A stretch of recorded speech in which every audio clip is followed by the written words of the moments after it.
So first is Part 5, Traceability. It is also based on the Codex Alimentarius principles, which require tracing the food forward to the person to whom the food was provided and back to the immediate supplier. Traceability requirements apply to most food businesses. These requirements include keeping certain information to identify the food, such as the common name of the food, lot code, and other unique identifiers. The documents must be kept for a minimum of 2 years and provided when necessary. A lot code is a sequence of numbers and/or letters assigned to a particular quantity or lot of product from a manufacturer. The code allows the product to be tracked and traced back through the supply chain, all the way to its origin. A unique identifier is a broader term that refers to any code that can be used to uniquely identify a specific quantity of food. This could be a lot code, but it could also be other types of codes such as a purchase order number, a bill of lading number, or even a barcode. Persons who sell food at retail are required to trace the food back to the immediate supplier, but not trace forward to the consumer. And then let's move to Part 6, Commodity-Specific Requirements. In this part, it contains additional requirements for certain types of food, referred to as commodities. These requirements are specific to the type of food product and are in addition to the general food safety requirements outlined in other parts of the SFCR. If a business is not involved in the food commodities listed in Part 6, they do not need to consider these additional requirements. There are 7 divisions within Part 6, each focusing on a specific type of food commodity. First, let's look at application. The requirements in Part 6 apply to food that may be traded interprovincially, imported or exported. They also apply to food animals from which meat products are derived that may be traded interprovincially or exported. And then, next division, dairy. This division outlines additional requirements for any raw milk or raw cream used in preparing a dairy product that is sent or conveyed from one province to another or exported.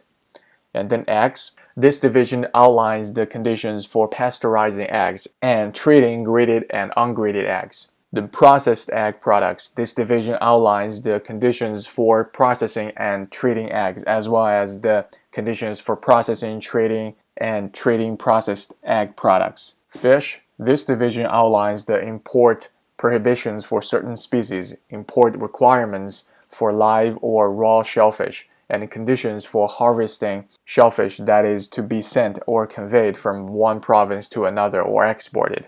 And then fresh fruits or vegetables. This division focuses mainly on definitions that apply only to this division. Grade requirements for certain fresh fruits or vegetables imported from the United States or other countries, certification requirements for imported apples, potatoes, and onions, and exemption of small shipments of imported apples, potatoes, and onions from the certification requirement. And then meat products and food animals. This division sets out the requirements for various aspects of meat production and processing. And then let's move to Part 7, Recognition of Foreign Systems. This part outlines the process for foreign states and establishments to gain recognition by the CFIA, allowing them to export meat products and live or raw shellfish to Canada. This part also details the conditions under which recognition can be suspended or cancelled. And then Part 8, Ministerial Exemptions. This part outlines the process and conditions for obtaining a ministerial exemption from certain requirements of the SFCR or SFCA. The reasons for granting an exemption could be to alleviate a food shortage in Canada or to test the market of food. For exemptions intended to alleviate a shortage or for test marketing, additional proof or conditions are required. Ministerial exemptions and test markets are valid until the date indicated in the exemption. If no date it is indicated, the exemption is valid for 2 years. And then let's look at Part 9, Inspection Legends. This section outlines the conditions for applying and using inspection legends in connection with certain food products. An inspection legend is a mark or a statement authorized by federal law that is applied to food product to indicate that the product has been inspected and passed. The conditions for applying inspection legends are set out in this part of the SFCR. These legends must be applied to certain food products, including edible meat products, fish, and processed egg products. Okay, then part 10, packaging. This part outlines the requirements for food packaging, including general packaging requirements, standard container sizes, and the standards for fill for processed fruit or vegetable products. And then move on to part 11, labeling. This part sets out the requirements for using and applying grades and grade names for certain foods. And then part 12, grades and grade names. This part outlines the requirements and procedures for grading food products, using grade names and issuing grading certificates.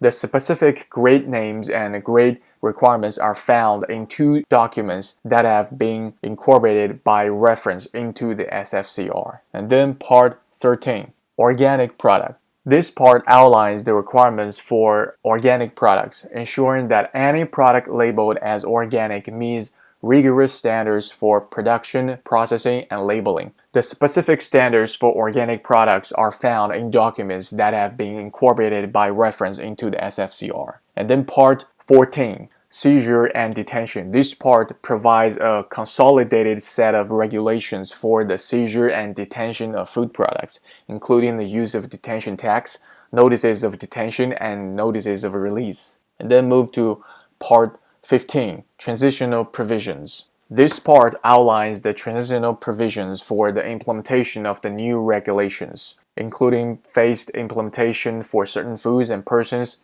a transition period for organic aquaculture products, and the compliance status of foods under the previous regulations. And then the last part, part 16, consequential amendments, repeals, and coming into force, outlines the consequential amendments, repeals, and coming into force of the new regulations. It also provides information about the non-federally registered food sector that existed prior to the implementation of the SFCR. So that will be today. See you next time.